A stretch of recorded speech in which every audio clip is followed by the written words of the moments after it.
We're 1 week into season 1 of Star Wars Unlimited, and tournaments are already taking place all over the country. We had Gen Con in Indiana. We had Kyle and I going to a PQ in Albuquerque, and we're here to talk about it all today. I'm Jordan from the Colorado Cantina Crew, and I'm joined by Sharkey and Kyle. Fresh off some tournaments, fresh off some placements for the team. Really strong showing over the weekend. We had a finalist in Kyle, top 4 with me. Sharkey, you were top 8 twice, right? Or is it just one time, twice? And then Todd on our team had 2 top 8s. Nate had a first place victory. Really great stuff overall, and we're gonna dive into it today. So yeah, I mean, great start to the season. I mean, Kyle and I have points. You guys got some sweet prizes, and I think it's just good stuff all around. Yeah, had a really good time. I will say I wasn't planning. I think when we talked about this in our last show, I wasn't planning on playing this weekend. George is driving down to Albuquerque, driving down to the PQ. Yeah. I'm getting the FOMO, right? I'm like, man, I want to be down there. I want to be down there. And then all these guys at Gen Con posting all their prizes and everything that's going on. I'm talking to my wife about it, feeling bad. She's like, well, what's a plane ticket cost? You could go join, right? I'm like, it's Friday night. It's like 10 o'clock. That's crazy. She's like, go. It's all good. Yeah. So I bought a plane ticket, flew out at 5 a.m. to Albuquerque. Jordan picked me up and joined the PQ. I'm glad I did, right? So yeah, we had a great time. But, Albuquerque is just a 6-hour drive from Denver. It was like an hour-and-a-half flight. I was driving down and hanging out in Discord with yourself and Paul, some of the other guys. Great way to pass time for me. Like, was try to listen to podcasts, listen to other, swoop creators and stuff like that on YouTube. But, you get a little bit bored. I packed up me and my dog, and we drove down, had a little bros trip. And, we were talking about how few people were signed up for the Albuquerque PQ. And I think that really made the FOMO go even higher for Kyle. And luckily, the hotel and the store were like 10 minutes away from the airport. So, hey, the Cantina Crew's had some great success in Albuquerque. Let's dive into that first. I'll pull up the screen share and we'll talk about it. But it was a small tournament, like we said. Points are points, but it's a small tournament. There was 15 players, which was crazy. The PQ that I won was, I think, 26, and then the one after was like 22, and then this one was 15. We were, when I was driving down, when we were talking about it, I was assuming we'd be at least in the 20s, at least in the mid 20s to 30s. But I think Albuquerque's just a little bit of a small scene. Yeah. I think it's a small scene, but it's also the week after Galactics and the week of Gen Con. And so when you have all of that packed tightly in together, I'm not that shocked that the first bunch of PQs, including this one, were relatively small. Yeah. Well, in this area, too, was Comic-Con the previous week. So even that on top. Like, if you could go to Galactics, you might have gone to Comic-Con. You could be at Gen Con this week. Yeah. It was definitely an opportunity, right, where there's probably not going to be a lot of people showing up. Yeah.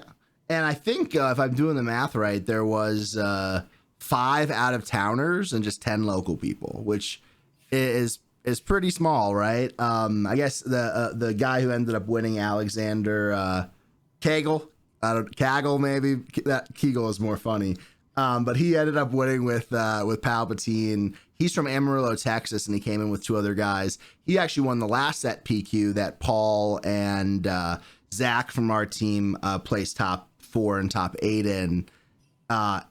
Really strong list, right?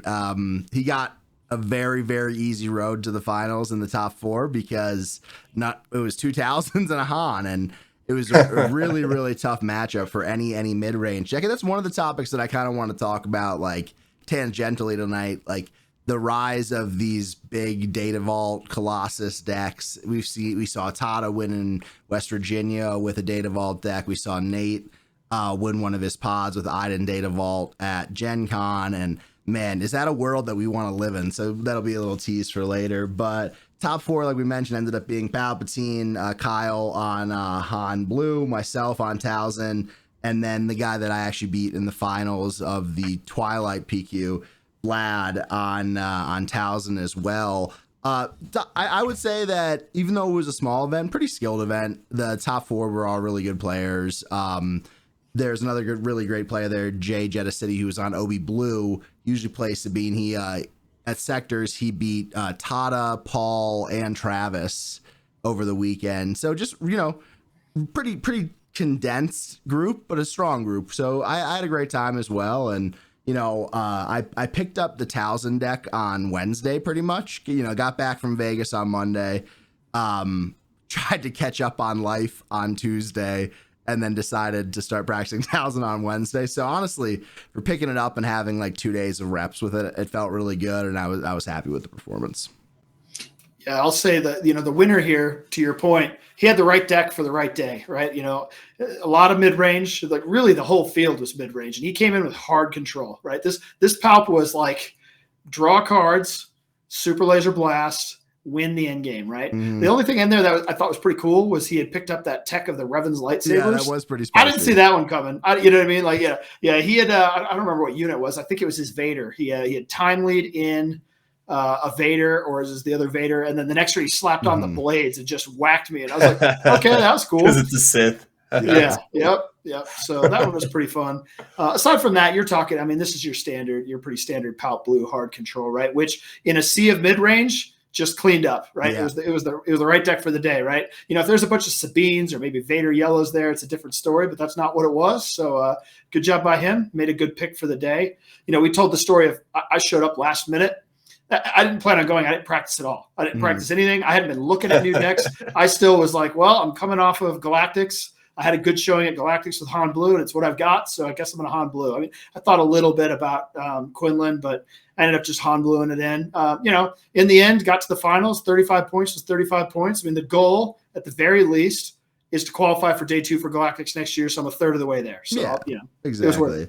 And one thing that I would like to talk about as well, maybe after we go through the rest of the results from Gen Con and Albuquerque, but the points are a little weird, right? Like functionally, the difference between top 4 and finalist is really minute, right? Because in order to qualify with just getting 35 points and have an edge over 25, you have to get finalist 3 times, which is, relatively unlikely. It'd be great if that happened, but relatively unlikely.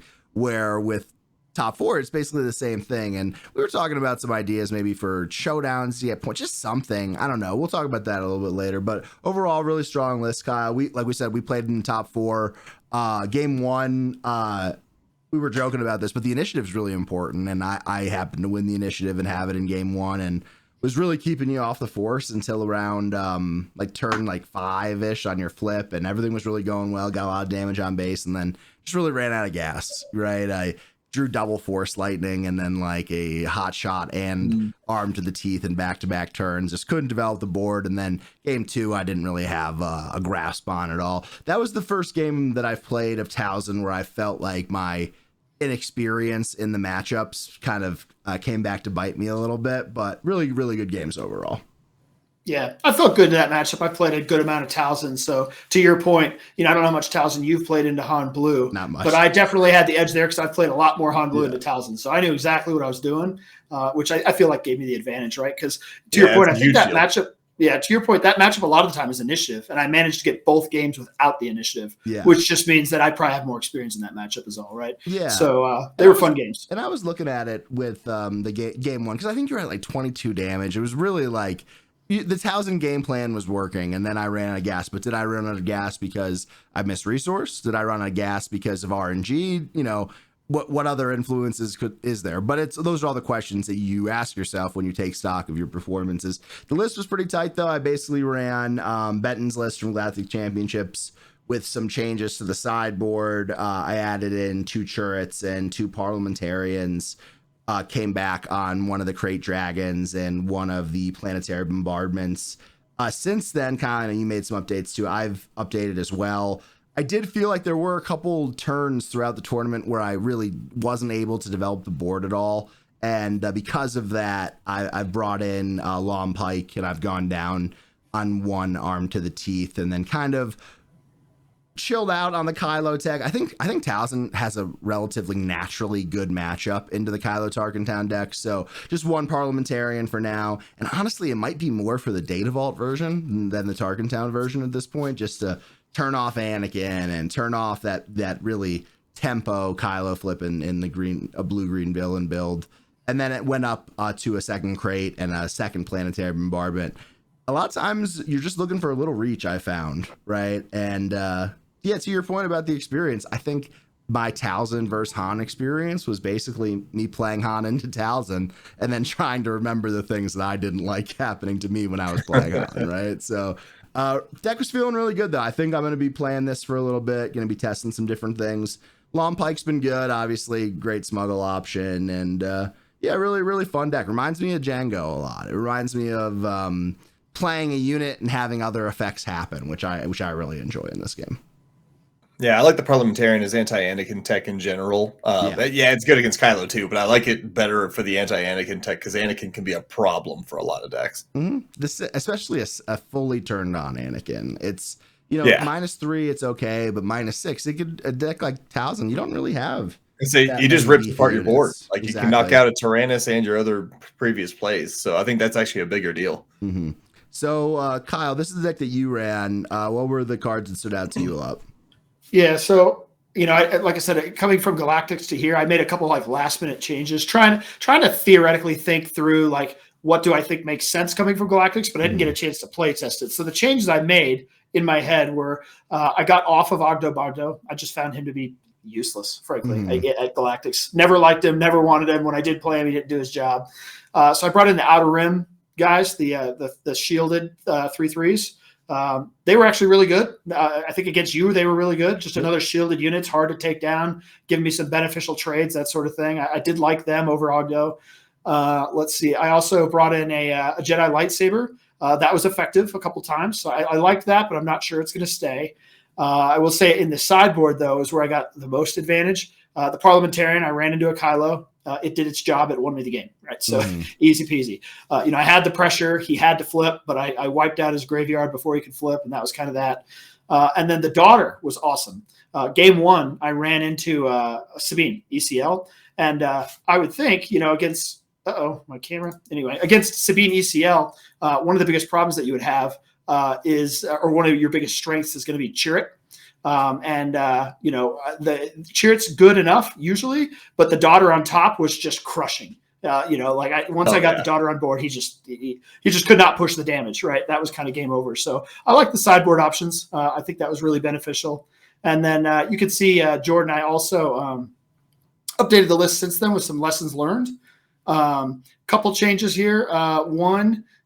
Bringing in Spark. I don't know if this is going to stick, but I want to try it. I can say in the finals against blue-green villain, hard control, Super Laser Blast was it was game over, right? Because after that, I couldn't flip. He was, he knew what he was doing. He tried him again.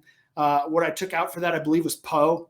Poe just wasn't doing his job. This gives me another force unit, maybe draws me some cards. We're going to give that a go. Actually, it wasn't Poe. It was Obi-Wan. So Obi-Wan out, Big Kiadi in. That's what we're going to try. So aside from that, I still really like the list. I'm learning kind of where the weaknesses of Han Blue are, but 2 weeks in a row of positive results. So I still like the deck. I still think it's strong, but it's one of those decks that gets targeted. So you got to work out how to get around that. Yes, I do. We've been talking about, but I do wonder about Spark of Rebellion. Is it too cute? Is it too expensive? Probably not. I mean, in theory, you could play 2 of them on the Super Laser Blast turn. I think that is going to be a question, and we might as well talk about it now before we get to Gen Con. But I personally don't want to live in a world where soft control and hard control goes unchecked. And I'm starting to wonder what happens in the later part of this meta when that thought becomes more apparent to everyone else looking at results, right? Basically, every strong deck currently is mid-range or bigger, and that circle of life, that circle of competition, is a little scary as we get into PQ season, knowing that it's a really challenging matchup for Han to beat those types of matchups. It's really hard for Cad to beat those types of matchups, right? Especially like the Kira builds and stuff. It's really hard for Talzin. It's really hard for Sabine to then compete with Han and these other mid-range decks because of Chirrut, because of the things that Cad Bane does, the things that Quinn do. Like, all of these things lead us to this cycle where mid-range is so popular, but so easily beat by certain decks. And Kyle, you kind of hinted at it earlier. Maybe Kira isn't as bad for mid-range decks. Maybe Kylo isn't as bad for mid-range decks, but Palp is punishing, right? Because not only are they drawing cards naturally and they could outgrind you with your Kiadi draws and stuff like that, but they ramp into Laser Blast, and then all of a sudden they're holding back your ability to play Crate or anything massive because of the Palp flip. So overall, I'm a little concerned about seeing the lack of aggro show up across the whole ecosystem. Sharky, I see you nodding your head and smiling a little bit along the way. What are your general thoughts? I find it to be an interesting phenomenon in this case, right? Because I think aggro does still have a lot of good matches. I mean, Sabine converted very well from the percentages from days 2 to 3 and hell, even day 1 to 2. But it's not like a cruise control kind of thing into a control deck like she used to be. And I think there's similar problems with other aggro decks where they just lose to something that walls them, right?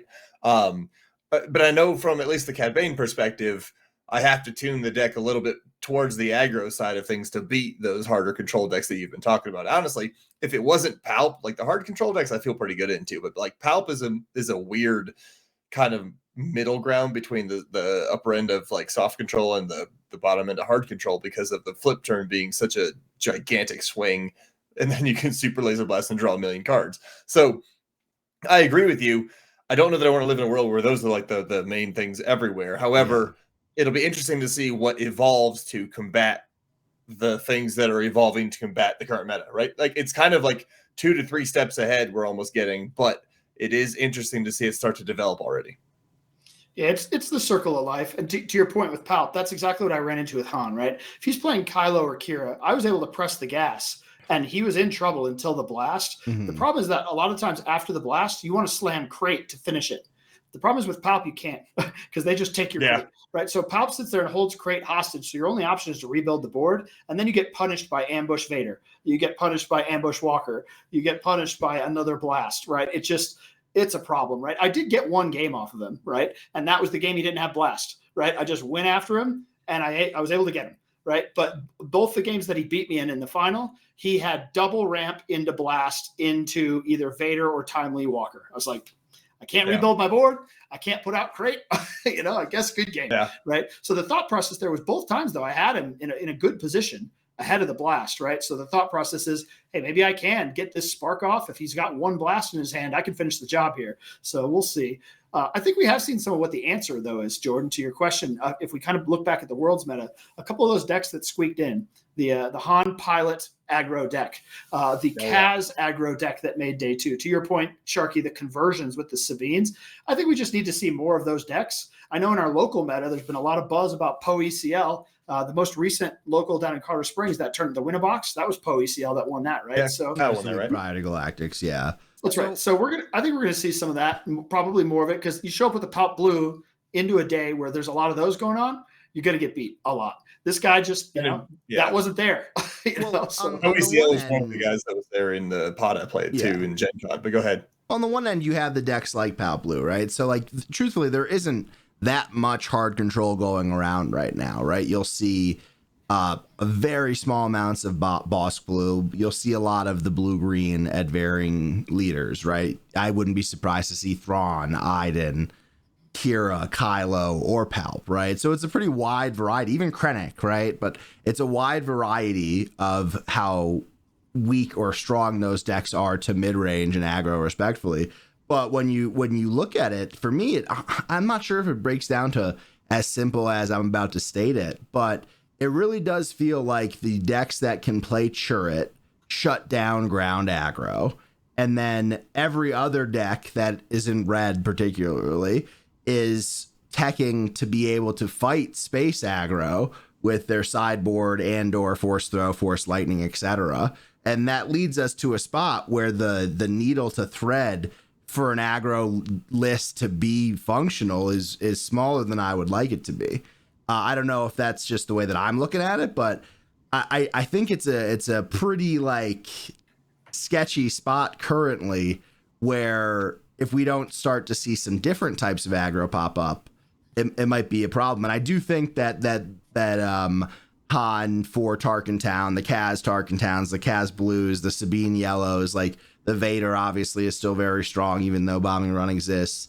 All those things have their place 100%, but I am a little concerned about how viable they could be into the mid-range piles that aren't on the controlling end of things, right? So I don't know. I'm a little just a little cautious about what we're about to see in the next like 4 to 5 weeks.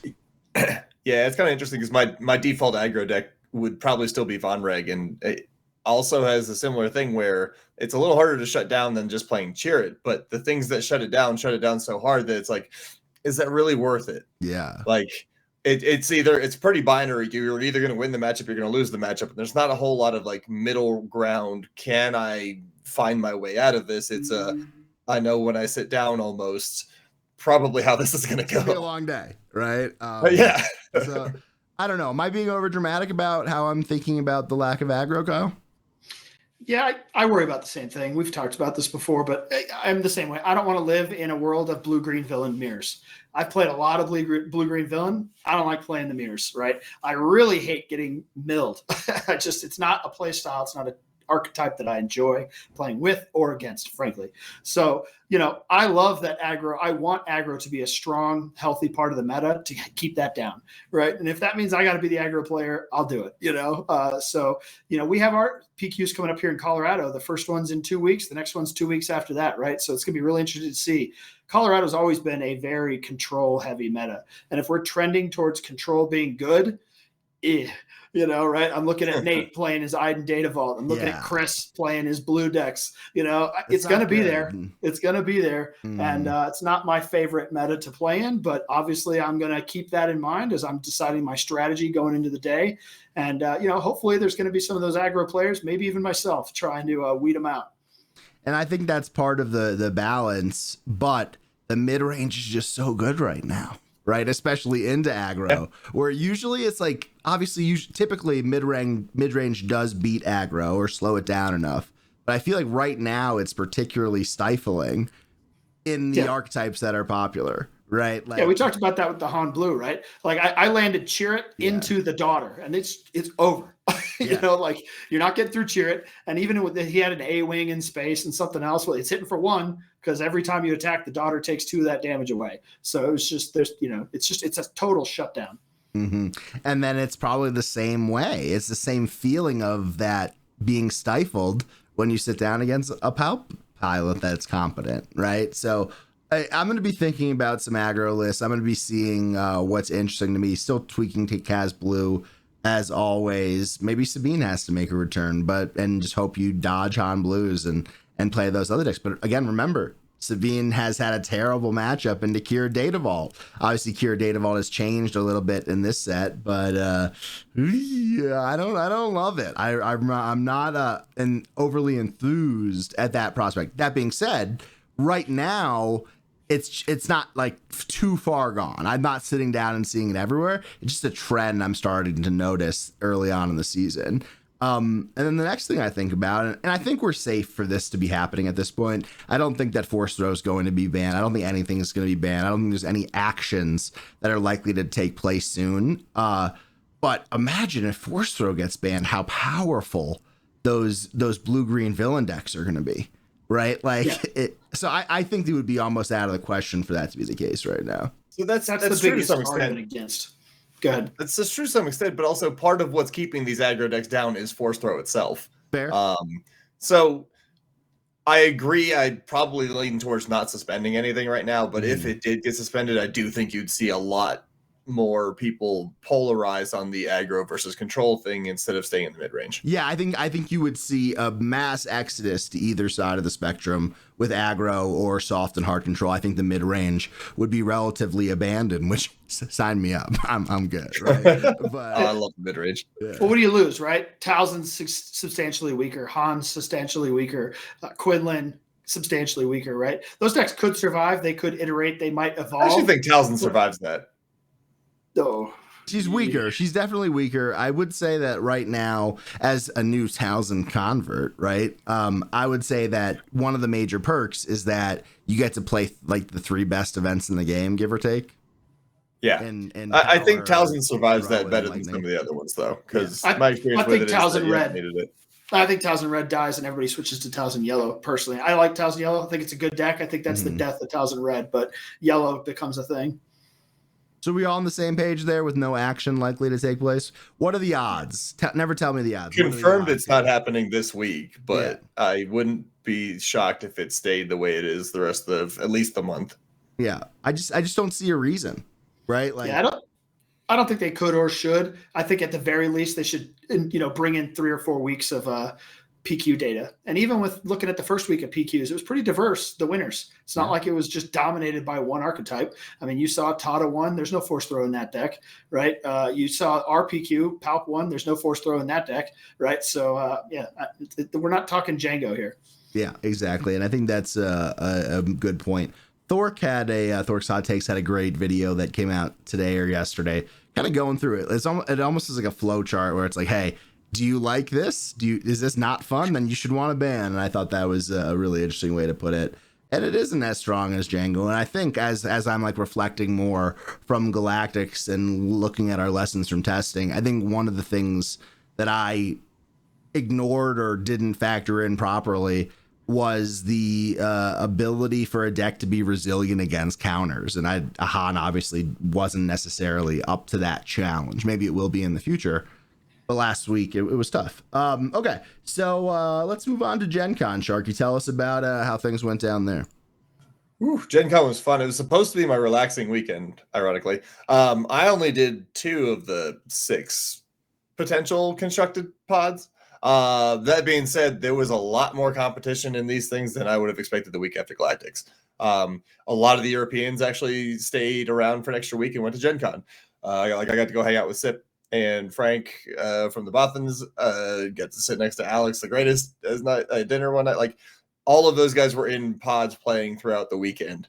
So it was actually a pretty tough bunch of pods. What was the weekend like for people that don't know what the structure of the tournaments were like? So the tournaments were, there was, I believe, a total of 8. They called them like Masters tournaments, and the winner gets to go play, or the winner of each of those gets to go play in a draft on Sunday. But inside each of those pods was basically, at least from the constructed side, it's a normal 50-ish person tournament. We just did Swiss rounds until we had an undefeated or a top ranked person after 6 rounds, because there was a few of them that ended with 5-1 winning. But it was 6 rounds of Swiss play until the end, and the winners were the winners, and that's where they fell. So it was a surprisingly strong tournament given the recency of the Galactic tournament still. And then the winners prizing was cool though, right? got to move on, right? Yeah, prizing was cool. Whoever won got to go play in the draft on Sunday, which the draft was basically just a blinged out draft where they replaced every card with any kind of prestige, showcase, or whatever that they could. And it sounded like a lot of fun. They also got a pretty cool Sorcerer's Blast mat. Yeah. That one. The top 8s for each of the pods also got a Plo Koon event exclusive mat, which I have 2 of. Great. And I know Todd ended up with 2. I think Nate ended up with 2 as well. Nate ended up getting to go join the draft because he won one of the pods as well. Yeah. So like we said in the intro, great showing for the team. The concept of that kind of draft is really cool, right? I think Nate walked away with 3 showcases. Everybody that got to sit down walks away with 3 showcases, and for a lot of people that's probably worth the price of admission anyway, right? So looked like and sounded like a really good time. I'm not as into board games as some other people on our team and in the community, but it sounds like that even if you're not, you had enough SWU to play to keep you busy. There's board games, there's card games, there's video. Like, pick your kind of game. This is a gaming convention. And I ended up walking away with a showcase too, because one of my prize packs had a Darth Maul in it, so that was kind of fun. So I think I won the weekend pretty well. Yeah. In the old Decipher Star Wars days, there was always a major tournament at Gen Con. So I used to go to Gen Con every year to participate in those big tournaments. So yeah, card gaming is alive and well at Gen Con. I miss it. I've been to Gen Con 20 years. I'll say now I'm going to Gen Con next year. That's happening. It's fun. Yeah, I miss it. Fun. I got the FOMO for that too. I'll see you there. It'd be nice if it wasn't the week. Is it always this weekend? It's been this weekend longer than Galactics has been the weekend before. So yes, Galactics just started, there. But yeah. So that would be nice. I don't know if I have two airplane travel weeks in me in a row. I'm struggling. I'm a little tired. Yeah. But it was fun, and most of my weekend wasn't SWU. But the 2 tournaments I played in were really fun, and I actually did better than I expected to, given the nature of lack of sleep and or being fueled by only caffeine. Mm-hmm. So, So real quick, just like 30-second breakdown. What was the majority of the weekend then? the majority of the weekend was all kinds of games. Like I have a group of friends that since I used to live in Columbus that goes to Gen Con every year too. They drove in, they brought all their board games, and we played a whole bunch of those games, as well as I played some new card games I got a chance to play, and I always play BattleTech every year, so I got to do a little bit of all of that. And from a SWU perspective specifically, I got to play both. I was planning to play non-Cad Bane decks because I'm like, I just played Cad Bane at the Galactics, and then all of a sudden my brain decided that I don't know if I could really handle picking up a different deck and still trying to do well with it. So I went back to what I know, and I played Cad Bane all weekend, which I know isn't all that shocking given the history on that deck. So you mentioned that you played Cad. Here's the list. What are the main changes that you've made since Galactics on this one? Yeah, so since Galactics, and this is the Saturday list, which has an additional change, but since Galactics, I reduced IG 2000 from 2 to 1, and I bumped Jabba back up to 2 because the trick searching and trick finding cheaper tricks is a fantastic effect, and it was a lot bigger of an effect than the IG 2000 was having. And then on the Saturday, which is the list you're seeing now, I added Aggrieved Parliamentarian to the sideboard, and I think I added something else to the main deck and just ran 52 cards. I think it might have been Bamboozle. 52, you monster. I know, there's 52. Hey, Ray was trying to convince me to do 53 or 54. So shout out to Ray Tan for lending me the Aggrieved Parliamentarian there. So we got the Bamboozles. I assume those are for Kylo, right? Those are for Kylo. I lost 2 games to Kylo Tarkentown on Friday, and I did some talking with Ray and some general like figuring things out. And then once I have adjusted a few of the tactics and adjusted a slight sideboard, I haven't really lost to it since. And I think this has a really good game plan into the Kylo deck there. This is one of the few decks I think that competes with it extremely well in the same mid-range level. Yeah. And so is Mix a problem for the Cad start? I mean, I know you're Mr. Kill Your Turn 1 play. Is Mig stealing your thunder a little bit? I mean, Migs does it better by default, but I don't know that I really think that it's a huge problem. So among the fact that I have Crafty Smuggler there who can handle Migs, I also don't hate just playing like, so for example, if I play Bazine on turn 1 after they have Migs, I ping Migs for 1 and I pull out an important card. The next turn, whatever I play kills Migs immediately. So yeah, it can suck to get your turn 1 play Tarkentown, and sometimes you have to play into it. But getting it out of the way early where you can be smarter about saving yours is actually something that's worked well for me. Now you know how it feels. Now you understand. Right? So that's, I had that coming. That's some good medicine for you. So you played this both days. Were you considering switching at all? I brought like 4 decks with me and was planning to not play Cad Bane until the fact that I got 4 hours of sleep one of the nights, and I'm like, I need to play something I know how to do already.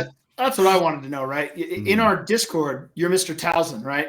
Championing Towson, telling us all how good it is, but then not playing it at Galactics. 2 opportunities here, not putting it on the table. Why? I love Towson. Towson's fun. I haven't had the chance to really adjust Towson since the Worlds. I want to take a few lessons from Steve, from my new friend Sip, from the list that was that won it with Betten. There's a few things I want to adjust mine, and I hadn't had a chance to do that, as well as, again, we go back to the sleep thing. I know Cad like the back of my hand. I have had literally thousands of reps with Cad, and I think in a tournament setting, you fall back on your training. Right, you really go back to what you know already. You don't get to make something up on the fly usually and count on it working. Yeah, that's totally fair. That was my same decision making with Han Blue, partially, right? It's what I've been playing a lot recently. I was looking at Quinlan. I was talking to Mickey D. He was trying to talk me into it. I was like, I've been playing a lot of Han Blue. What I'm seeing here on the tables as I'm walking in the door, it just felt safer. Yeah, and we were sitting in the store, like kind of peering over at what everybody's playing, and saw a lot of reinforcement walkers, a lot of data vaults. And oh man, this is going to be one of those long days. But I think that's good to see that Cad was performing well. One thing that you said prior to Galactics is that you think that Cad is like the best position that he's ever been. Do you still feel that way? I do. And I'll go back to this point that I've probably made before is that Cad is kind of unintuitive to play sometimes. There's a lot of commonly held wisdom about how to both play and play against Cad Bane that I think is generally wrong. I can tell pretty quickly who's played what matchup and how many times just based on how turn 1 or turn 2 goes. The example I can give you every time is Sabine, right? Sabines have figured out that effectively soft passing by using the ping into Cad Bane will make a lot of them pass. And then you can slam down a 1-5 or a 3-5, depending on which one you're running, and you're off to the races and they can't catch you. Whereas the good Cad Banes have learned you don't need to ping on turn 1 sometimes. Just put a unit down. You're a unit board control deck. You need to have units on board to do that. So start playing into that and run like the other direction faster than they can. Sometimes you'll catch them off guard, and sometimes you have to go back and play a little bit of control. But there's a lot of interesting nuance to the way to play Cad Bane. And do you foresee in the near future Cad getting some wins? Right, I'm not seeing it at the top of the leaderboard. So when's that going to happen? Or are we scared of the blue-green villain meta? I think it depends. If it goes hard into the blue-green villain meta, it could be a little bit of a rough time for Cad. So, like, if I'm looking at a tournament and I'm expecting to play 1, maybe 2, like Kira data vaults, I can probably still run Cad. If you're looking at like 3 or 4 minimum in a match in like a setting like that, then it might be time to look at something else, because those are like the odds. Even if you can win 1, even if you win 2, the odds of continuously being able to high roll and or beat them when you're probably still at a disadvantage is not good for a long tournament.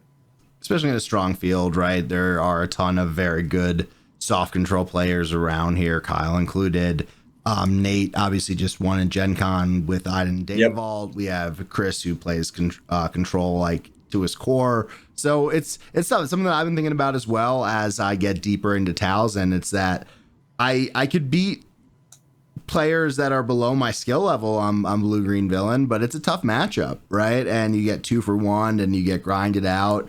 That's why I'm teching so hard for it in my sideboard with the crates, the planetary bombardments, the hero Kiatis to start to grind a little bit more. And it is a fear. And, we'll keep an eye on that over the next couple of weeks as things develop. But I think that basically everybody should be trying to keep a little aggro deck in their toolbox over these next few weeks to be able to adjust if that changes. And it has to be an aggro deck that's resilient to some of these Kira data vaults of the world and stuff like that. Like it's so strange for me, but I'll give Sabine the credit that she's deserved for her performance at Galactic Championships.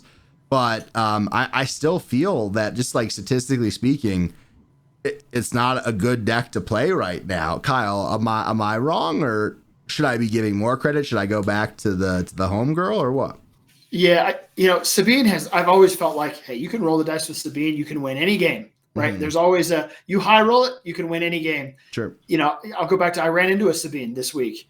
If I go cheer it daughter, you can't win, right? Like there's, that high roll, I can win any game suddenly is not true, right? And it feels really bad when you just run into that wall. And so it's a little bit different. I think there are some walls that you can hit with Sabine that didn't feel as, stone as they used to be. They felt more like wood, and you could still bust through them. But now you just hit that stone wall and fall down, and it feels bad. So it is a little scary with the current meta. The current mid-range stuff that's going on can the amount of shutdown that can happen is challenging.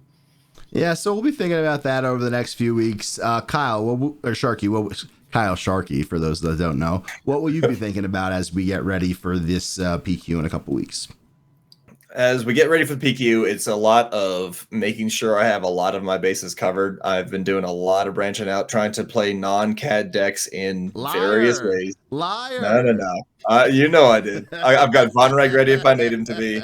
I've got a few of the other mid-range piles that I know how to play ready. Yeah. I don't think I need as many reps with CAD at this point to be prepared for a PQ. So I'm trying to see if I can run some of the other stuff out there. Honestly, I've been playing a lot of Quinlan. I like Quinlan a lot. I think he's in a great spot. And I think he's on the aggro side of the tempo, spectrum there. So I want to be able to get to the point where I'm comfortable running him in a tournament too, because I do think that he could be in a very good spot if blue-green does become the next thing.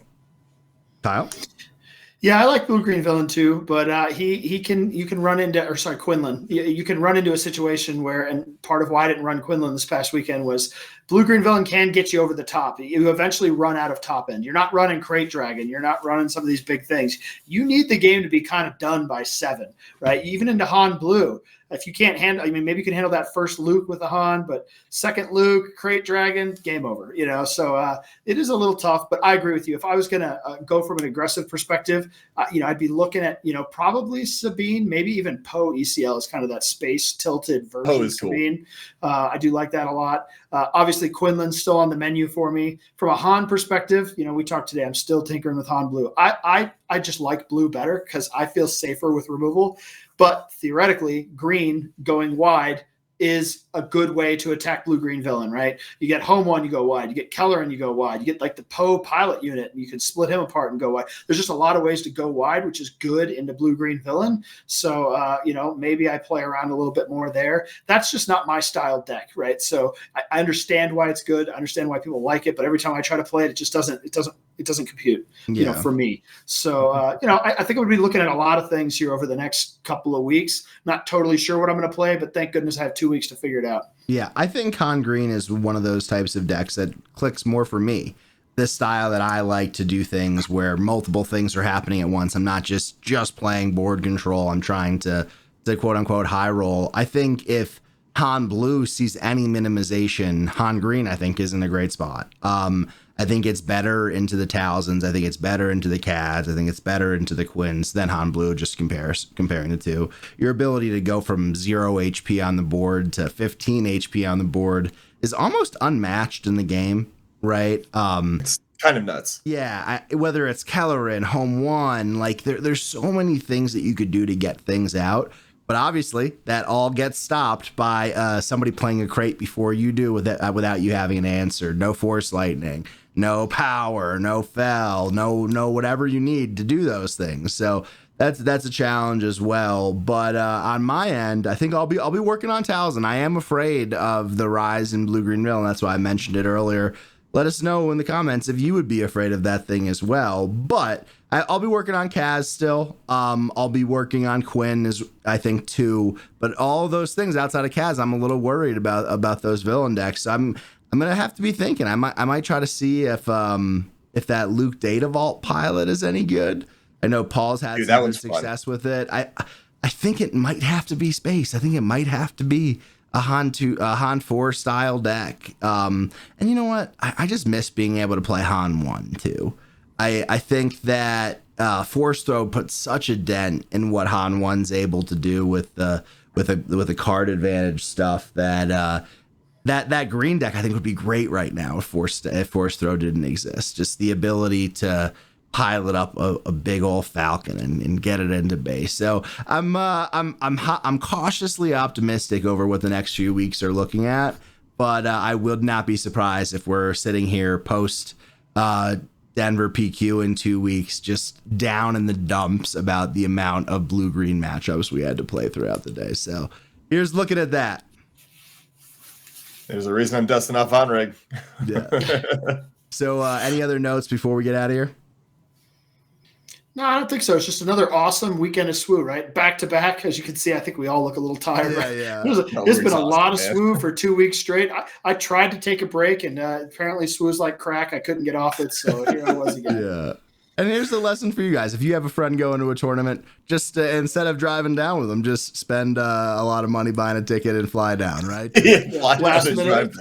Wait till the last possible minute and do it. You should have seen it we got a nice little rollaway cot for Kyle, and it was me, Kyle, and my dog Carl in the hotel room. And Carl gets very excited when Kyle walked in. Carl was like, "Oh my god, dude! I can't believe you're here." But it's a good. Anytime you're traveling around, even to a place like Albuquerque, you're having fun if you're playing SWU, and you're having fun if you're challenging yourself, trying to get better, trying to get some results, and it's great. I have 12 months to get 75 more points. Kyle, you have 12 months to get 65 more points. Like it feels like a great start. I'm jealous on some of the prize support that you got up in up in Indiana, Sharkey, and I'm looking forward to playing some more games and getting some more content on the channel for you. We had the Han Green interview when we talked to Makai about his 23rd place finish.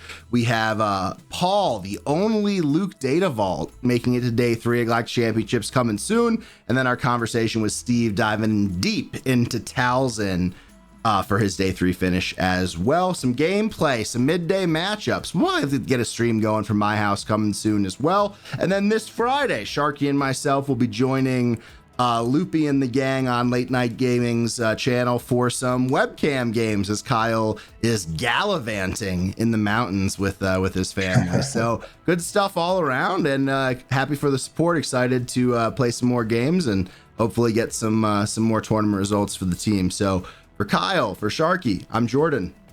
Have a good one. Talk to you soon. Bye.